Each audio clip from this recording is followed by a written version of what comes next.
président au Mali, nous avons organisé cette protestation devant l'ambassade du Sénégal au Mali.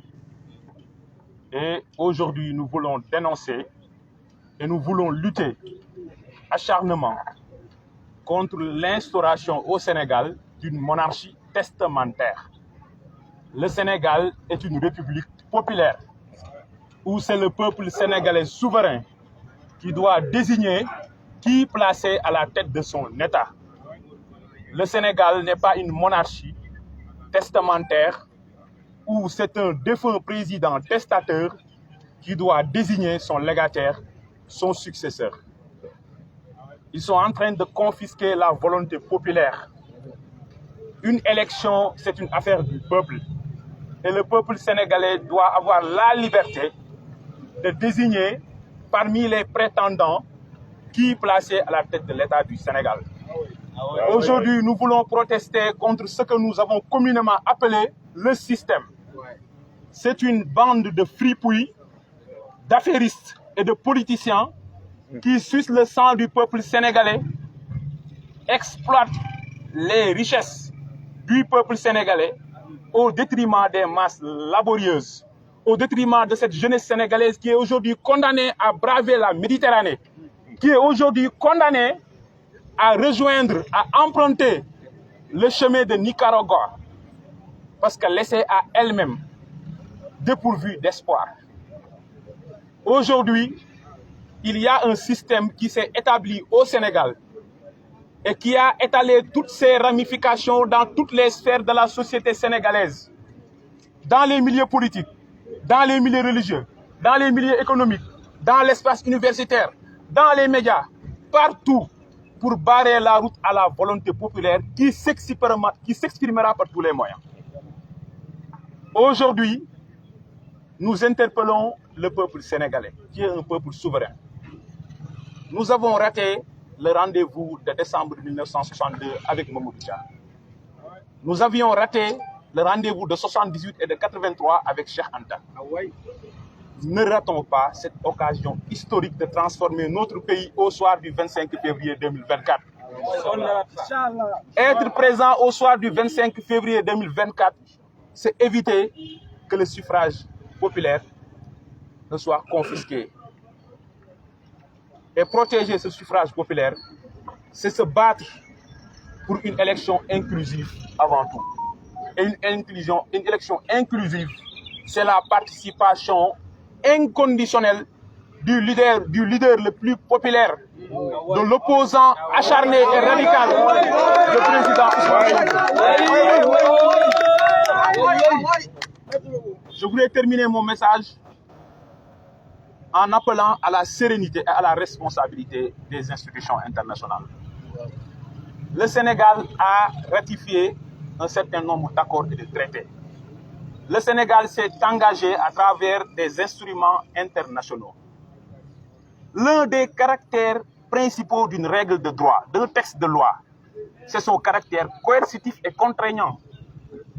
Lorsque le régime du président Macky Sall est aujourd'hui en train de fouler aux pieds les règles les plus élémentaires, les plus basiques en matière de respect des droits humains, la communauté internationale doit s'exprimer. Donc je m'adresse d'abord à l'Union africaine. Vous avez la Charte africaine des droits de l'homme et des peuples de juin 1981. Et il est clairement mentionné dans le 8e paragraphe de cette charte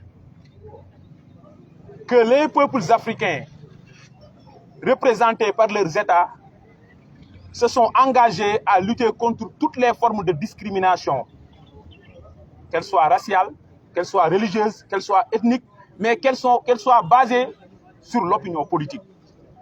Aujourd'hui, tous ceux qui sont soupçonnés d'appartenir au passif ou bien d'être sympathisants de ce parti ou de vouloir lutter contre l'injustice en vigueur au Sénégal sont pourchassés, persécutés, brutalisés, emprisonnés, jugés, condamnés ou exilés. Et j'en suis un parfait exemple. Et ça, c'est une situation consternante et déplorable. À l'Organisation des Nations Unies, l'ONU, vous avez la Charte des Nations Unies de 1945. la Déclaration universelle des droits de l'homme et des peuples de décembre 1948, le pacte international relatif aux droits civils et politiques en mars 1976, entré en vigueur en mars 1976. Tous ces textes imposent aux États signataires de respecter les droits humains et les libertés collectives et individuelles. Aujourd'hui, l'une des libertés les plus élémentaires, la liberté d'expression, la liberté d'opinion, la liberté de manifestation. Aujourd'hui, les interdictions de manifestation sont systématiques au Sénégal. À quoi servent ces institutions internationales? Aujourd'hui, nous voulons interpeller la CEDEAO. Il y a le protocole additionnel de la CEDEAO relatif à la bonne gouvernance et à la démocratie, qui a été ratifié à Dakar en décembre 2001. Avant de vous empresser à une intervention militaire stupide et insipide au Niger, au lieu de sanctionner la République du Mali ou la République du Burkina, qui ont décidé de récupérer leur souveraineté définitive, tant sur le plan économique que politique. Avant de pointer du doigt ces régimes, vous devez vous adresser au président Macky Sall, qui a instauré un régime totalitaire et tyrannique au Sénégal. Aujourd'hui, votre responsabilité est interpellée. Votre silence est coupable. Le peuple sénégalais est esselé. Le peuple sénégalais s'est senti trahi par toutes ces organisations internationales incapables de le défendre. Vous devez contraindre l'État du Sénégal. Il y a des sanctions, il y a des mécanismes de pression, tant du point de vue diplomatique que politique, pour permettre que la démocratie et l'État de droit soient restaurés, soient préservés et respectés au Sénégal.